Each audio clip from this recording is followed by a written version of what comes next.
This is the podcast of the World Affairs Council of Greater Houston, where the world's voices converge, from ambassadors to analysts, from Houston to every corner of the globe. We go beyond the headlines, bringing you direct insights into diplomacy, global events, and the international forces shaping our future. Because understanding the world starts with listening to it. I didn't realize until we were in contact, I knew it had been a while, but it actually has been since 2019 when we last hosted you in Houston for the book, one of the books Jahan mentioned, The Empty Throne. I don't want to spend too much time on it, but this is a perfect time to kind of have a follow-up to it. You were discussing, in essence, the incredible post-World War II world order the United States built, especially in terms of defensive alliances and kind of the economic and trade framework that would shape the world in the decades to come and largely benefited more than any other country in the world, benefited the United States. Maybe you can just kind of give a very brief follow-up to your book, and just before we get into kind of the topics of today, obviously we'll discuss Iran and Israel, China and Russia. But maybe could you just explain the core importance of some of those key defensive treaties, especially NATO, especially our mutual defense agreements with Japan, mutual defense agreement with South Korea, and then on the economic side, the incredible trade framework the United States built. You think about GATT, which becomes the WTO, NAFTA, all of that kind of huge global network that was built and led by the United States, and where are we now? Very easy question. Okay. Yes. I will answer your very easy question, but first let me just say thank you, Ryan, for having me here, and I want to thank everybody for turning out tonight. You asked a big question. I guess let me just begin by outlining the logic, the basic logic that guided the founding generation. I'm thinking of FDR and Harry Truman, Dean Acheson, George C. Marshall. They confronted a problem, and the problem they confronted was the world had experienced not one but two wars of great devastation. What was needed to prevent that from happening again? Their diagnosis of World War I and World War II was that it was fueled by nationalism that was in turn fueled by cutthroat, beggar-thy-neighbor economic policies. Their belief, and the third element, that the United States had sat out the interwar period and believed that it could just let problems stay over there, they would not come home to roost. Turned out not to be right. So the logic of creating what is sometimes called the liberal international order or the rules-based order, it's really the American-led order, was premised on the idea that the United States realized, one, it had an interest in Europe in particular, but it had interest globally. Number two, that looking out at that world, the United States would be best off if it had friends, partners, and allies. In essence, there is strength in numbers. Third, there's a realization that at the end of the day, to get something, you had to be willing to give something. And those are sort of the animating logic behind what it is that FDR sort of sketched out initially, and Truman and his advisors actually built, and people like Dwight D. Eisenhower institutionalized. And it was predicated on these notions, and it was remarkably successful. And indeed, we ended up winning the Cold War and thought we could spread our virtue even further. Now, we can talk about why the promise of the early 1990s, the world that George H.W. Bush gave us, didn't pan out quite that same way. But that was the basic logic. And it is a logic that the current president of the United States is quite open in saying is fundamentally flawed and has impoverished the United States rather than enriched it.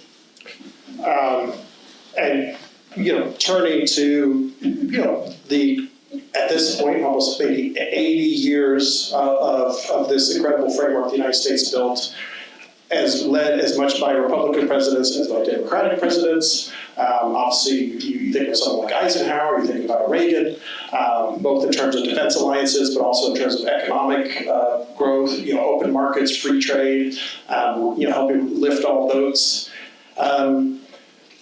Where do you see, and it can be hard to define, and how might you define Trump's foreign policy, and maybe in particular, is there a difference between, we're only 6 months in, but between his first term and his the term that we've gotten into now? I mean, it's a difficult thing, but how would you assess or define his kind of defining kind of principles or tenets to guide him? Okay. There are at least 3 different questions there, so let me just try to break it down. And let me begin first with the issue of how is Trump 2.0 different from Trump 1.0?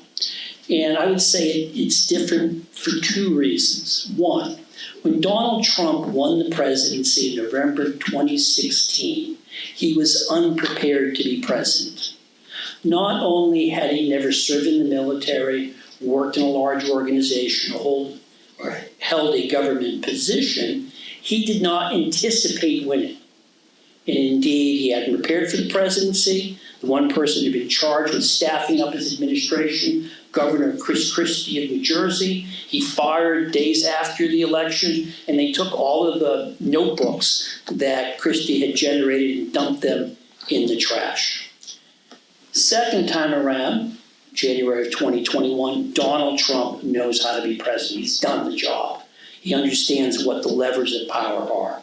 Second difference, when Trump became president back in January of 2017, he staffed himself with people who were recommended to him by others, people that he saw, as he often described them, as looking like a Secretary of Defense, looking like a Secretary of State. For example, Jim Mattis, former 4-star Marine Corps general who became Secretary of Defense, Rex Tillerson, the very accomplished CEO of ExxonMobil, who became Secretary of State. It turned out, though, that Donald Trump had picked a cabinet his first time around full of people who saw the world in a fundamentally different way than he did. And indeed, they spent much of their first year trying to, if I can use a sports metaphor, coach Donald Trump up in the ways and logic of the American-led order. Famous instance in July of 2017, they get the president to come over to the Pentagon, and the whole idea is to get him in the Pentagon. He goes into the tank, it's where the Joint Chiefs of Staff meet on highly classified information, and the idea is to give him a tutorial on why the liberal world order makes sense and why his attacks on it are misplaced. And they go at it for about 50 minutes, briefings in traditional military style, or not done by generals, but by captains and colonels, and they try to walk the president through all of this. After the 50-minute point, he's tired of being a polite student. He basically says, I don't believe any of this. And that's when Rex Tillerson uttered what was career-killing for him as a Secretary of State, famous quote, that the president is there's an adjective, moron, that would come back to haunt him. The lesson Donald Trump took away from his first term is not to surround himself with people who see it as their job to basically act as guardrails around him. He didn't want a repeat of what was called by a lot of media people at the time the axis of adults. He wanted people who were simply going to let him do what he wished to do. And that is the cabinet he has this time around. As you mentioned, General Mattis is not there. Rex Tillerson, General McMaster, his second national security advisor after General Flynn's 22 days. Those guardrails are off, and it seems like the most essential quality is not necessarily experience or knowledge or time in a region or expertise, but loyalty to the president. How do you think that is, or has already, maybe impacted his kind of consistency or kind of foreign policy today? Well, I think we're seeing the consequences of his staffing choices play out right in front of us, which is the president is a person who, while he has strong convictions, can often change what those convictions are. And just flag two instances in the last week. One was that he had authorized his staff to go out and do a thorough roundup of people who aren't in the country legally. And then the Secretary of Agriculture came and said, this is creating real problems in the agriculture sector, Mr. President. There are not enough people working on the farms to pick the crops and milk the cows and what have you. So the president on Friday issued a notice saying that we weren't going to go after it because there were a lot of people in the country that we needed, and we're going to focus on criminals. And then I think it was this morning that reversal got reversed itself. And we're seeing it now play out, and we're going to get to this in terms of the policy toward Iran, where the president, you may recall, was in Saudi Arabia earlier this year, gave a speech denouncing military interventions in the Middle East, indicating that they don't work. He wasn't going to do it. By all accounts, he was opposed to the ideas advanced by the Israelis to use military force against Iran. But again, if news reports are to be believed, and some of the president's own social media posts, once he saw that the initial wave of the Israeli attacks were going well, all of a sudden he was on the other side of the fence. And I got to see a briefing today by the State Department spokesperson who was asked to explain what U.S. policy was, and she was left simply saying that you should just read the president's tweets because the president is the one making the decisions here. And again, I think that just signals just a very different process. I mean, we can argue whether it's going to work or not, and time will tell, as they say. But in terms of the processes by which the U.S. government traditionally made decisions, we're not following that. I mean, whether you're talking about the NSC staff under Zbigniew Brzezinski and Jimmy Carter, or the NSC staff under Brent Scowcroft and George H.W. Bush, generally speaking, you had a very systematic policy to review positions, options, to get information before the president. That is not how this administration works at all. And you mentioned Iran, Israel. I want to turn to that next, but in terms of the president's approach to especially defense policy going forward, people like to use the term soft power, hard power. Soft power, that's the carrot to encourage somebody to do something. Hard power is the stick to basically dissuade or punish somebody if they do something. Smart power is maybe the combination of the two.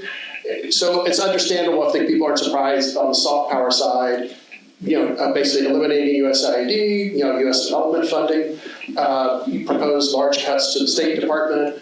But on the hard power side, not surprisingly, proposed huge military and defense budgets up to probably close to around $1 trillion.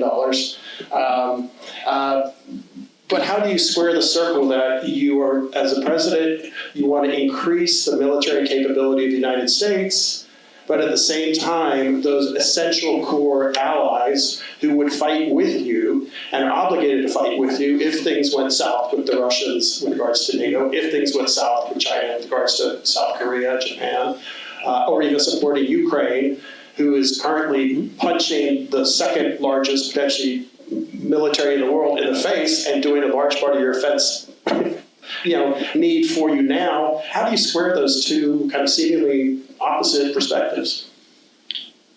Well, in terms of wanting to build up and strengthen the U.S. military at the same time, not basically be a confident partner of your key military allies. Well, I think that takes us back to how Donald Trump sees the world.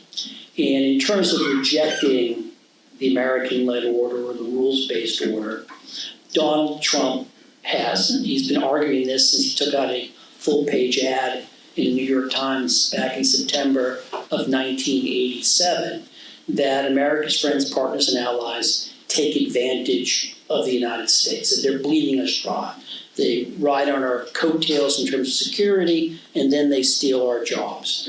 And from the president's point of view, soft power is unworkable, doesn't bring anything to you, and that the world's really about hard power. In some sense, Donald Trump is a throwback to, let's say, the 19th century in great power politics. Or if you prefer, all the way back to the time of the Athenians and Thucydides and the so-called Melian dialogue, when the Athenians told the poor people of Milos that the strong do as they will, the weak suffer as they must. The president is deeply skeptical about soft power.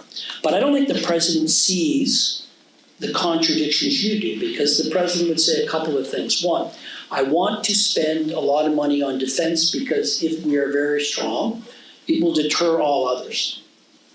Peace through strength. But the second thing is that for Donald Trump, he looks at, and historically has looked at, America's friends, partners, and allies. In essence, it's entangling us in disputes and conflicts that aren't our own, and that we would be better off not being engaged in that way. And that was the sort of throughput of that speech I mentioned that he gave, I believe, back in March when he was in Saudi Arabia. Right? Again, he campaigned not once but twice, 3 times actually, in terms of the wars that he'd been bequeathed by his predecessors. And the president, in many of his comments, particularly about Taiwan, has signaled that he has no interest in the United States intervening. The interesting and perhaps contradictory thing is, what I just said would have got a lot more nods if I had said it last Tuesday night rather than this Tuesday night, because now he seems to be talking as if he didn't hear anything he said for the last at least 8 years, maybe 40 years. He is contemplating doing something. Now, I don't know what that is or whether he'll do it, but it is remarkable in terms of, I guess I'll call it the flexibility of his approach to the issue. And obviously, in terms of supporting an alliance, especially in terms of huge, massive military support, Israel is, in a lot of ways, is a great exception for Trump. And to be fair, to be honest, Biden similarly gave massive amounts. There was a little bit of pause here and there, but in terms of weapons and weapon systems being delivered to Israel, what has happened over these last few days? What's your take on it? And I think Trump maybe hasn't decided yet what he is or is not willing to do. But I suppose, how do you see these kind of very tense, difficult days in the Middle East shaking out in the next few weeks in terms of Trump's perspective? Well, where I would begin is by noting that a week ago it wasn't obvious that Donald Trump would be willing to stand by Israel through thick and thin. Indeed, there was a lot of speculation that Donald Trump might be the president who was willing to say no to the Israelis. And again, think of it. The sort of reporting, the president's comments up until middle of last week suggested that he didn't want the United States involved in military operations in the Middle East, that he was working to block the Israelis from launching their attack, and the Israelis, at least according to reporting that was up through Saturday of this past weekend, in essence said, no, we've got new intelligence, we have to do it. And if you recall, the administration's initial response to the Israeli attack or attacks was to deny any involvement. This was Israel acting on its own. We were not part of it.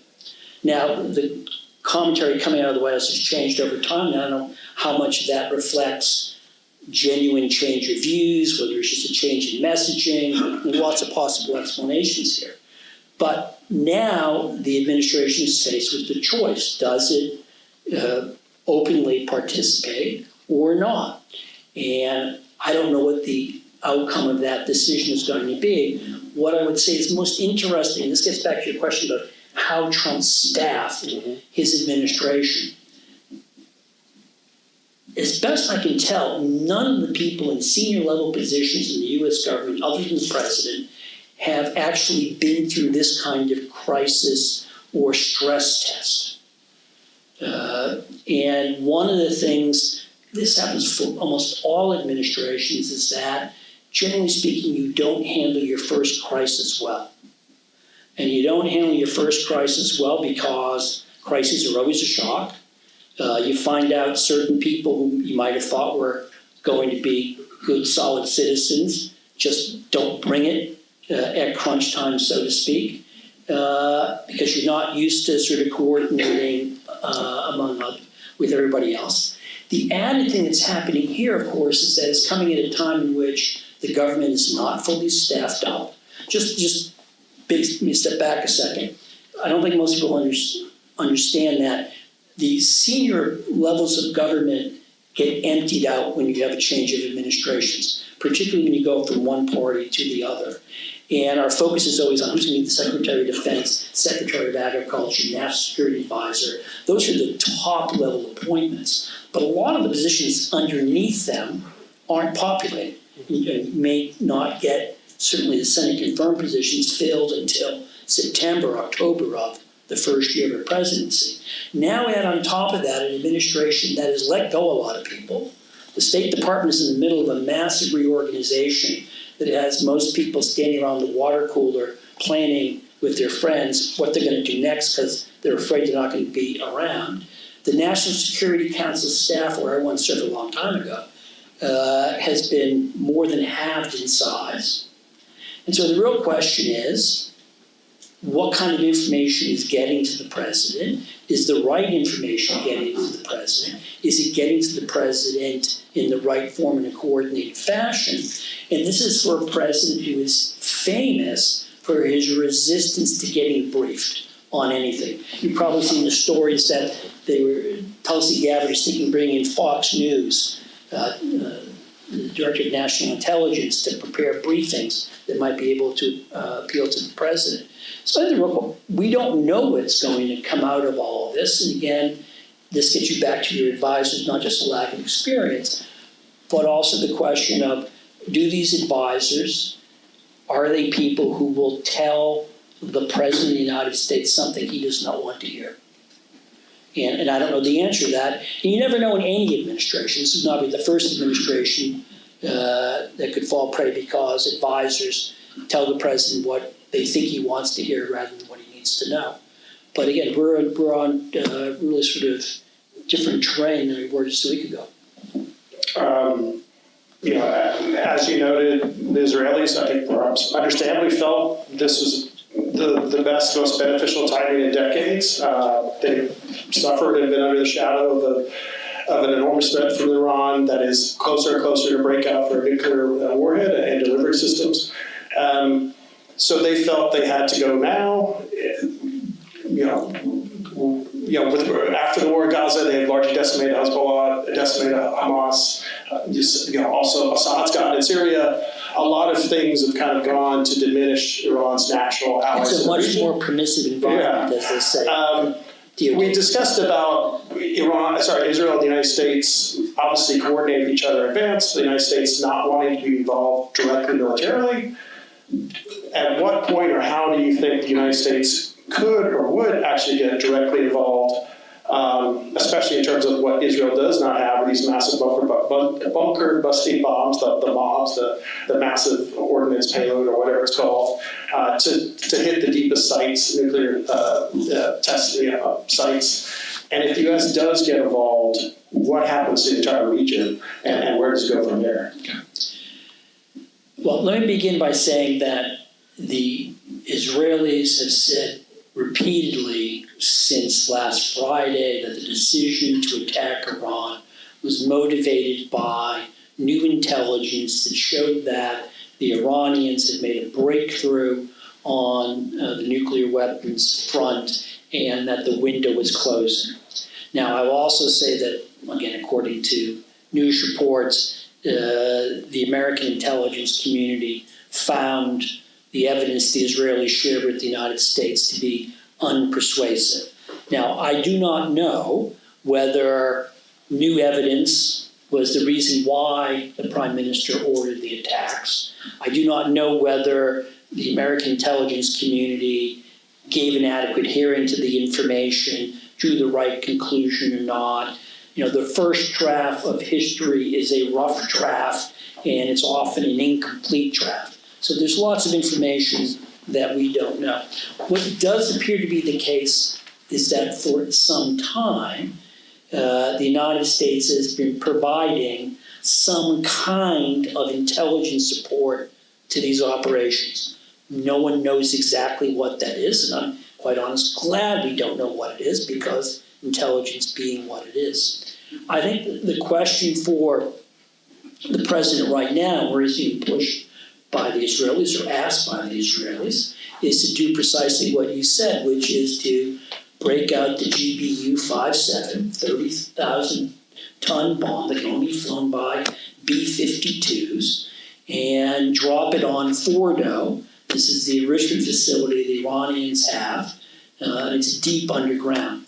Now, I'm not a munitions person, so take this for what it's worth, but at least my understanding is, after talking to military people, that with the massive ordnance being dropped, it's not a matter of just dropping one bomb.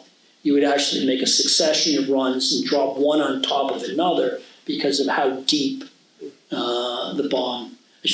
the enrichment facility is. Now, if you could do that, and if you could make it work, you could certainly deeply disrupt the Iranian nuclear facility, nuclear program, for whatever purposes they might have, and it would take them years, perhaps decades, to reconstitute. It's not at all obvious, though, that that's the goal that the Israelis are after. Certainly some of what they have said is that they're interested, it's been suggested, or inferred that they're interested in regime change, that they're hoping that by showing that the Ayatollahs can't protect the country, that this will foment an uprising and the Islamic Republic will be swept from the scene. Could it happen? Perhaps. Is it likely to happen? Probably not. Will it necessarily bring good things in its wake? Not necessarily. And again, I think, when I turn TV on and I watch people on cable news channels getting all excited and making definitive pronouncements a couple of days into a military operation in which none of them have access to any classified intelligence, I always get a little bit nervous. And I'm reminded of March 8, 1965, when the first U.S. combat Marines showed up in South Vietnam, and they were greeted with garlands by the people of Da Nang. And if you read the news coverage back then, it was all optimistic about what great things the United States was going to do in South Vietnam. We all know what happened there. I'm also reminded of the speech that George W. Bush gave on May 1, 2003 about mission accomplished. So I think we sort of have to adjust our attitude. This is the first step in a longer story, which might have a great outcome, or it might have a terrible outcome. And then just kind of follow up, if the United States was to get involved directly militarily, how does that impact our kind of allies and players in the region? And the Russians obviously are preoccupied to a large degree at the time now, but not completely. How might it be seen in Russia, and especially in China? Well, I'll just say right now there appears to be a debate within the Defense Department about if you're going to aid the Israelis, to what extent do you aid the Israelis? And you have to understand, within the Defense Department, within the MAGA movement, there is an element which has long argued that it's Asia first, that the United States should be focused on the challenge presented by China. And I know there are a number of people in the United States military, in the intelligence community, that are convinced that China is likely to move on Taiwan within the next several years. And their argument, their belief is that we're behind and that we can't afford to be invested in Ukraine, in the Middle East. We need to, in essence, husband our resources for a potential confrontation. And hopefully by husbanding our resources, deter and prevent that conflict from happening. There are others, of course, who would argue that if you want to deter the Chinese, you have to be willing to show that you're going to stand up for your friends, partners, and allies. And that's the clearest signal that you can send. That's why a number of people are critical of the president, because he hasn't been a supporter of Ukraine, because he's blamed the victim for Russian aggression. I don't think it's on the table for President Trump to put U.S. ground forces in Iran. I mean, that would seem to be a very long way away from where he has staked out his ground. But certainly, the United States, again, as I suggested, as best we know, is already providing intelligence, surveillance support to the Israelis. It's relatively easy for the United States to provide further airstrikes. Though, again, at this point, the question becomes, strike what? Mm-hmm. And I just note right now that the Israelis have been very sort of determined in the targets they have gone after. They have gone after really two types of targets. Nuclear facilities and the infrastructure that supports it. And they've gone after senior Iranian leaders. But they haven't, for example, gone after the Iranian oil and gas fields. That would be the easiest thing for them to do. They could shut down the entire Iranian energy sector. My guess is, and this is solely a guess, is because they are worried, A, that will drive oil prices through the roof, which will create problems, particularly with the one individual whom they're trying to get 30,000-pound bunker busters from. I think what they're also worried about is if you do that, then you really have put the Iranians up against the wall, and then you worry that they may try to block all oil coming out of the Persian Gulf, which takes you again back to the problem about getting American support. So the Israelis have not been indiscriminate. Okay, what we don't know is to what extent they still have a very rich target set, because we don't know, A, how effective these bombings have been. I mean, the fact that you see huge plumes of smoke doesn't mean that you've knocked out or destroyed the target that you're going after. But the other thing is, particularly for clandestine facilities, you do not know, for example, if you took out the power facility that feeds the uranium enrichment in Natanz, which unlike Fordo is not deeply underground, it's possible if you just destroy the supply of electricity, you destroy the centrifuges. They're incredibly sophisticated pieces of equipment. They're running, and if all of a sudden no energy, no electricity, boom, they're down. And you don't just call up centrifuge repairs or us and have them come in and sort of rebuild them. So we just don't know. But the question is, are the Israelis interested in expanding their target set? Could they get the United States to go in on with them on expanding the target set? But the reality is right now that certainly in the western half of Iran, the Israelis own the sky. Full stop. They don't need our help on that score. We mentioned, obviously, if you had a dramatic increase in global oil prices, Vladimir Putin will probably be delighted. The United States is not happy. The other big player, China, is not going to be very happy at all. To get back to something we opened with in terms of the global economic order and trade policy that the United States established in the decades after World War II, how do you see kind of the status of, I don't want to call it the tariff wars, but the trade and tariff wars, especially in regards to China, kind of we're threatening this, that, and the other. Now we're negotiating, things are looking positive, kind of going back and forth. And to be fair, to be honest, in the lead up to the 2016 election, Hillary Clinton, because she thought it was a good move to get more votes, she completely did a 180 on the Trans-Pacific Partnership, which would have set the trade framework for the Pacific largely, for the U.S. to lead it. She said, I will pull out of it. Trump himself, pulled out of it. Where do you see kind of our kind of future trade struggle and kind of quest for leadership, global leadership in trade versus China? Let me begin with the observation that what we are learning this week, last week, is that we in fact live in a globalized world. And one consequence of living in a globalized world is that there is deep interconnectedness, and that you are tied to other countries in ways you might not want to be. So one example of that, just speaking specifically of China, is that the President of the United States discovered, after imposing his Liberation Day tariffs on China, that the Chinese control a crucial choke point in the global economy, and that is critical minerals. Okay, the president's diagnosis that we're bigger, we have a better economy, we buy more stuff, so we win, had that fatal flaw. And that fatal flaw was they may have been weaker than us, they may be weaker than us, but they have something we really need. Sort of like, if I'm more powerful than you, but you control my access to oxygen, I have a problem, even though I am very powerful.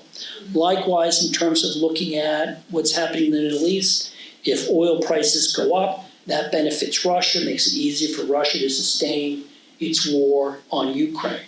Because it was only 3 weeks ago that analysts were not worrying, but predicting that the Kremlin was going to get squeezed because oil prices had fallen in the wake of tariffs, because of fears of a global recession, and that was going to hurt Russia in a way Donald Trump wouldn't bring himself to do sort of directly. So I think we're in this world, we're trying to sort of navigate our way out of it.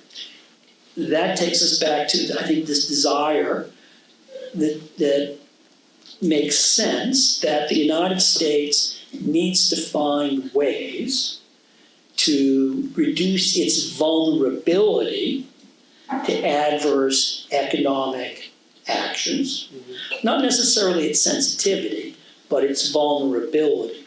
So, for example, I'm always amazed that people ask these questions after something becomes obvious, even though if you've been reading for a long time, it's been obvious for a long time. And they're dealing with critical minerals. You can do two things. One, have a critical mineral strategic stockpile, but number two, work to make sure that China doesn't have sort of a stranglehold over the production of critical minerals. I'll point out that China has this choke point, not because China has all the world's rare earth minerals or critical minerals, but because the Chinese have gone around the world, bought mining interests, and pretty much the West got out of the business of critical minerals. You have to reverse that. But that takes us back to the bigger issue about trade. And to me, my vantage point, and you talked about what Secretary Clinton did, trade is a scapegoat of American politics. It is a scapegoat for Democrats, it's a scapegoat for Republicans. Maybe the one issue they can agree on it. where it's bipartisan. And I think it's bad bipartisanship. I think one of the reasons everyone likes to blame trade is because when you blame trade, in essence, you're the victim. Someone's done something to you. Our problems are not the result of the bad decisions that we made, but because of the nefarious, underhanded behavior of others. And I would actually argue, if you look at sort of America's economic problems, for me at least, technology would be way down the list. It's not trade that forced us to run, or is forcing us to run huge budget deficits. It is not trade that forced us to underinvest in infrastructure or in education. It is not trade policy that led to a tax code that encourages companies to book their profits overseas. I can go down this list. It's not trade that means that Detroit can make a car with many fewer workers than it did 50 years ago. And again, I don't think as a country we are having an honest conversation about the roots of our problems. It's a lot easier just to blame the Chinese or blame unfair producers because we're off the hook and don't have to do any of the hard work. And if we have these cards on the table, if anyone wanted to ask a question, and my colleagues will collect them, we'll get to as many as we can at the end. But in line with that, a related topic, can you talk about the kind of recent phenomenon, something that never would have been discussed 10 or 20 years ago, but the idea of the US dollar maybe no longer being the sole reserve currency for the world. And by that I mean the primary economic instrument that major contracts would be done in, that countries would make reserve or kind of protected investments, US bonds. What do you, is that kind of still a little too far blown, or are we getting to that point where that's actually maybe, even if unlikely, a possibility? A French finance minister who became president of France once talked about the dollar's role in the global economy as an exorbitant privilege and benefit to the United States. Now, I get to go around and talk to a lot of people in the United States, Texas, Washington, Massachusetts, Iowa, New Mexico, and most people I get a sense, because we do all of our work in dollars, don't have that much exposure to the importance of the dollar as the global reserve currency. But one of the great things it means is that, again, you said, all of our transactions are in our currency, which, among other things, minimizes any kind of currency risk. Mm-hmm. Okay, as somebody who was in Greece when President Trump launched Liberation Day and discovered that every time I bought another cup of coffee, it cost me more in dollars than it had just a couple of hours ago, I became got a first-hand taste of what it's like to be exposed to currency risk. I think the currency, the risk to the dollar's status as a global reserve currency right now comes from two areas. One is we have weaponized the dollar. Whenever something happens in the world, we talk about sanctions, and we wheel them out because Edward Fishman, wrote a great book, came out earlier this year called Choke Points. Eddie worked on this issue in a couple of administrations. And he documents that we have this powerful weapon because this international banking system, for the most part, has to go through the United States. So we can simply say, if you don't do what we like, you can't go through this system. And it's very, very powerful. The problem with having a weapon that powerful is each time you use it, you give people a reason to want to find a way to escape that trap. They don't have to be sanctioned. They just have to think, ooh, this could be used against me. And I think quite clearly the Chinese are very interested in trying to find a way to escape this dollar trap, and they're doing it with bilateral swaps, and there's a lot of talk about how cryptocurrency, I know nothing about cryptocurrency, so I will stop there, I'll just say the word. Okay, so that's one source of problem. I think the other source of problem is people's concern about the reliability and financial sustainability of the United States. Something very interesting happened after Liberation Day, April 2nd. All standard economic theory and past practice would have suggested that Treasury yields would have dropped. Because usually when you have a crisis, the reaction is everybody buys dollars. They seek refuge in the dollar. And that didn't happen. And it's had a lot of people in my business who spend their mornings, afternoons, and evenings thinking about this, really scratching their head. Now, perhaps it was to some extent because a lot of very powerful financial institutions may have been caught in a position where they had to liquidate things, and the easiest thing to liquidate are treasuries because it is a very deep and liquid market. But I think other people are really concerned that countries are looking for options, that they're worried about the debasement of the dollar because they look at our fiscal position. It's not great, and it's getting worse by the day. Just one factoid, we spend more each year on servicing the interest on the national debt than we spend on the Army, the Navy, the Marines, Coast Guard, Space Force.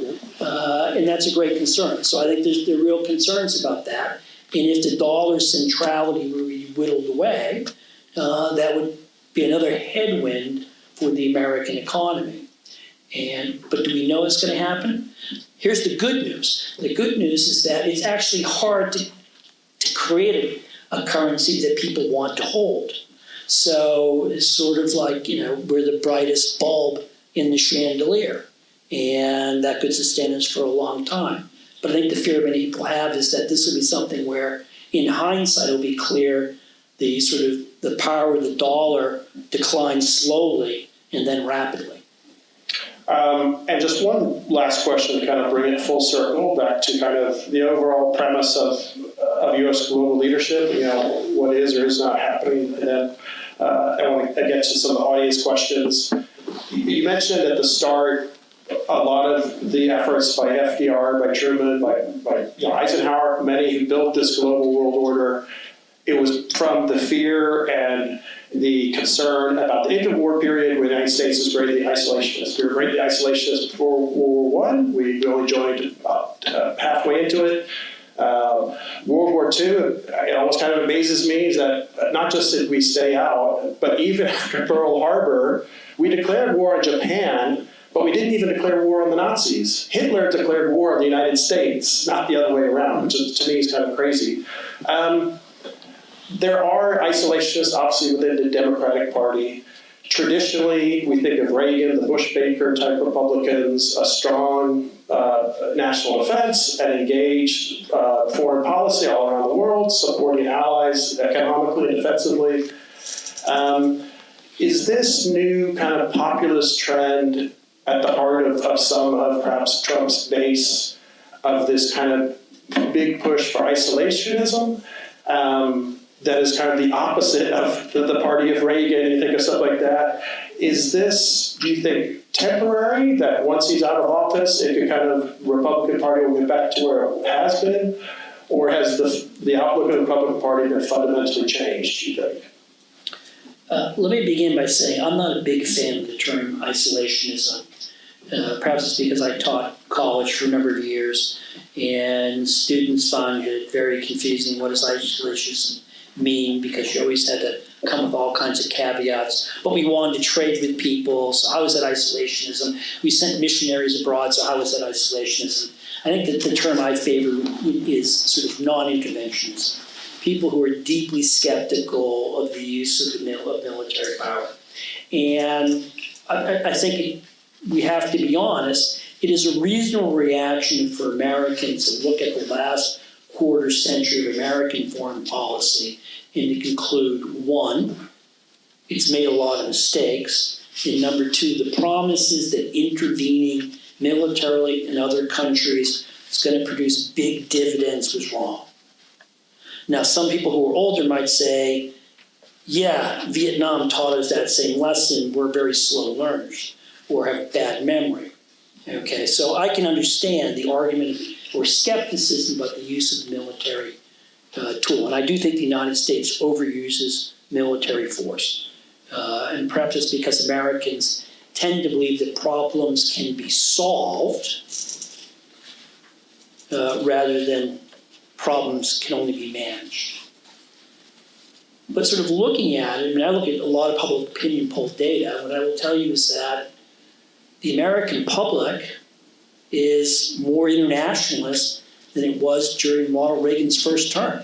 When you ask a question like, should the United States be engaged abroad? The discovery is that the numbers are higher today under Donald Trump than they were 40 years ago. And I think it's because we have sort of two things we forget about in terms of public opinion. Polls measure what people's attitudes are, not how intensely they hold them. Second thing we tend to forget is it's not a function, not really a matter of, or it's not limited to what people think, it's what presidents affirm. And I think Donald Trump is different in the sense that he rejects, we began with, the American-led order and the practice of American foreign policy for 80 years. And he has empowered his skepticism has empowered non-interventionist voices that pretty much would have sat on the sidelines in the past. They now dominate the debate in the Republican Party. And I'll note, if you go on X, I guess it's called now,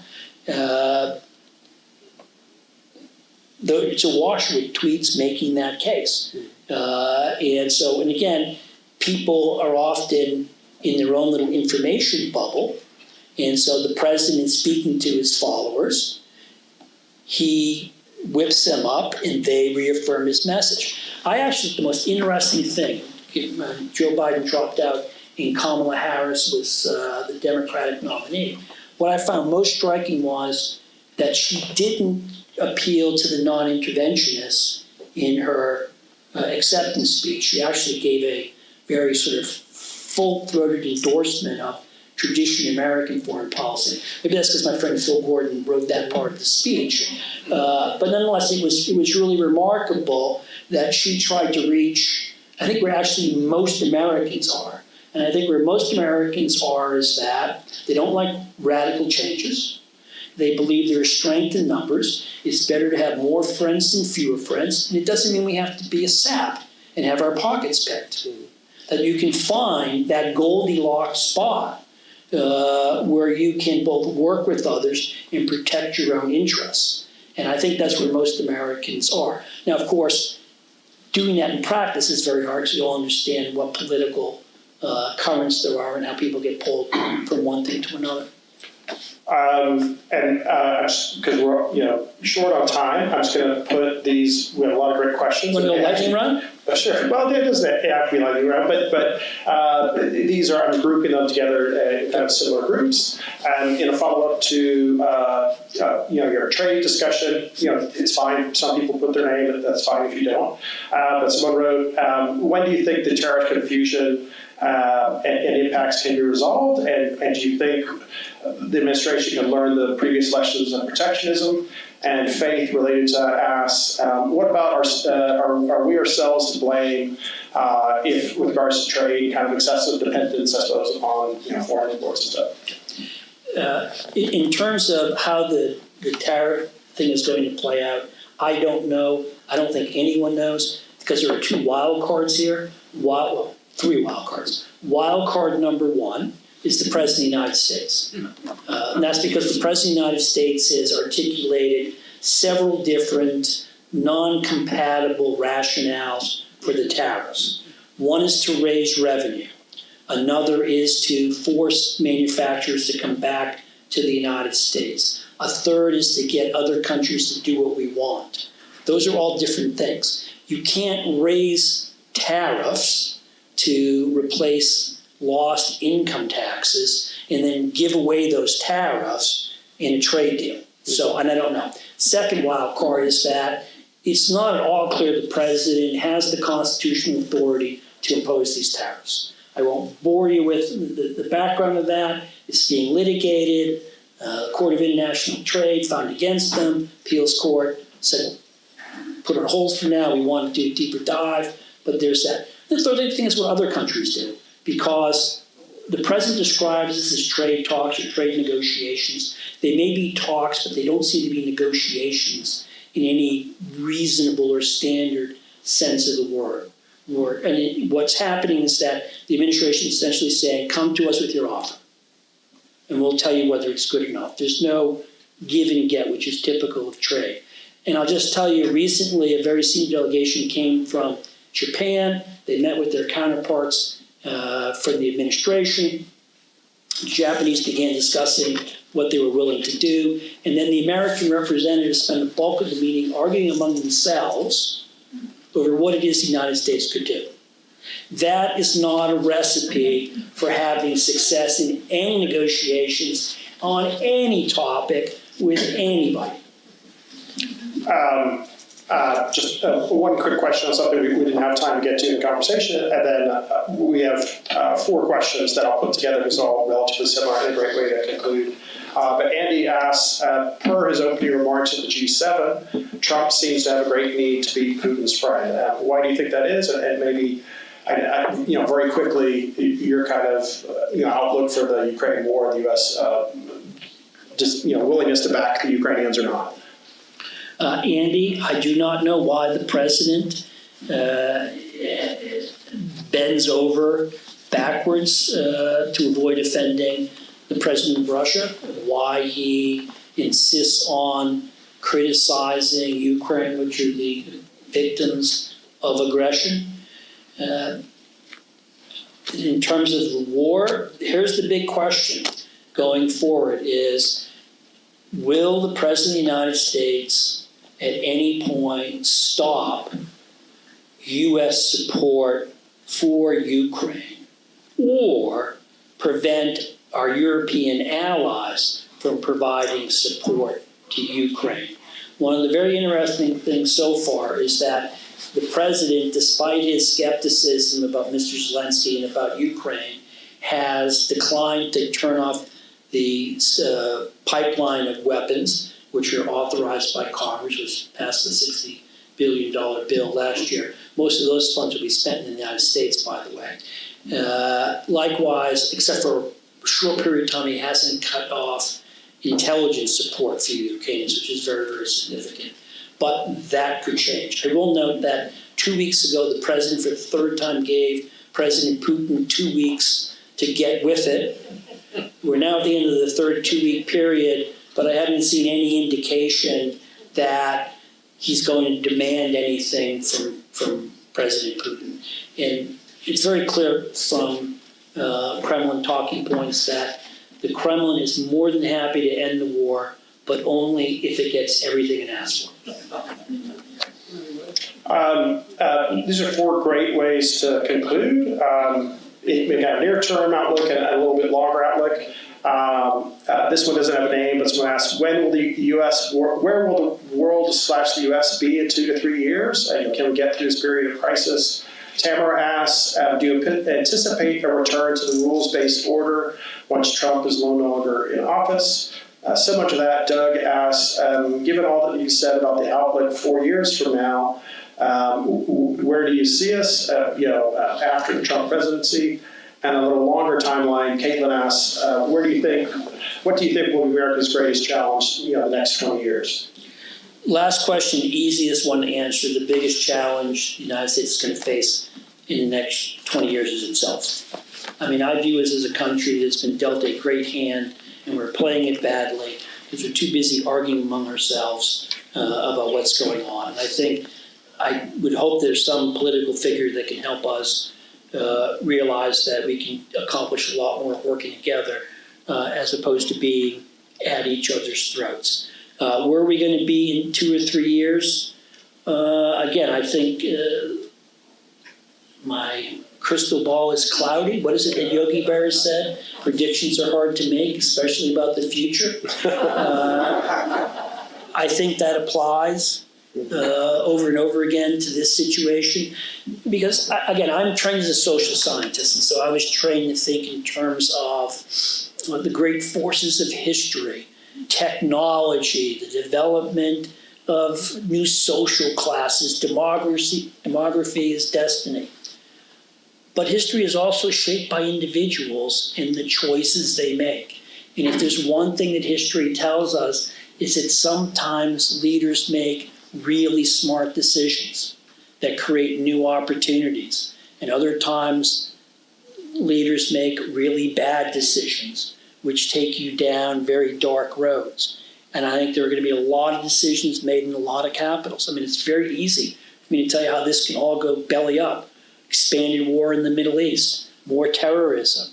The Chinese begin a coercion campaign against Taiwan.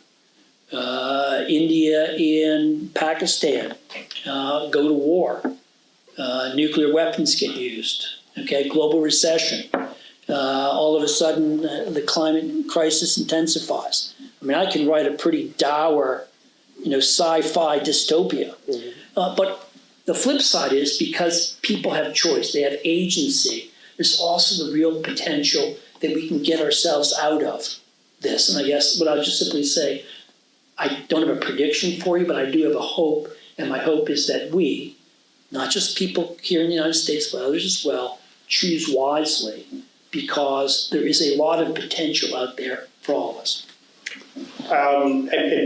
Just before we wrap up, just kind of always like to let you guys know what we have coming up, and some of it relates to a lot of things Jim has discussed. Some of you actually are students from the Institute, our kind of courses for professional development or adults who want to learn about American foreign policy and what's happening in the world. This current session we're in is called Dictators, Democracies, and Difficult Decisions. On Monday, we had the Consul General of Ukraine. Today, we had a great guest, Venezuelan opposition politician and co-founder of Voluntad Popular, the party of Leopoldo Lopez, Sergio Vergara, who's also the chief of staff for President Juan Guaido. Tomorrow and Thursday, they're joining via Zoom, but we're having former CNN senior leadership analyst John Nixon. So he was the person who first positively identified Saddam and actually interrogated Saddam with a colleague for the first 5 weeks. And on Thursday, somebody that you probably know well, former Deputy Secretary of State and former U.S. Ambassador to Moscow, John Sullivan. So it's kind of fun if you're interested in knowing what's going on in the world, and a fun way to do it. Everybody gets an A. It's the homework's not too difficult. Related to what Jahan mentioned, something fun and kind of different, but maybe a little bit of ways of how did the American mentality get developed. We have a best-selling author of Texas Monthly, a journalist, Brian Burrows. For that, will be a program called The Texas Gunfighters: How Texas Shaped the West. And it's amazing to learn the real history behind the actual Wild West. It's kind of cool. Related to, you mentioned India and Pakistan, we'll have Ambassador Pelletier, former U.S. ambassador, and he's also the DCM, the Deputy Chief of Mission No. 2 in Delhi for a number of years. And related to something that's also in the news, July 29th, we'll be hosting a Salvadoran journalist called Gabriel Labrador, talking about the good and the bad of Bukele devastating and reducing the power of MS-13 and other gangs, but the trade-off for democracy and human rights. He himself has had to flee, I think, El Salvador the last 2 or 3 weeks. And then a little bit further forward, it's not on our website yet. And again, I do not agree with everybody we host. We're going to host former Iranian ambassador Syed Mousavian from a very interesting perspective, from the Iranian perspective. He was a former Iranian ambassador to Germany, and he's also an Iranian former spokesperson for nuclear negotiations a good number of years ago, before he got on the wrong side of President Ahmadinejad. So it's kind of this way, and then even more kind of radical governments. And then lastly, someone you might know from the news or a lot of briefings in the last few years, Admiral Jim Kirby, a longtime spokesperson for the Pentagon, and also the NSC. He'll be joining us September 25th, I think. So please join us at any of those and all of those. If you have any questions, ask myself or Jahan and Maria, or any of our great interns who are here. And most importantly, will you all please join me in thanking Jim Lindsay. Was excellent.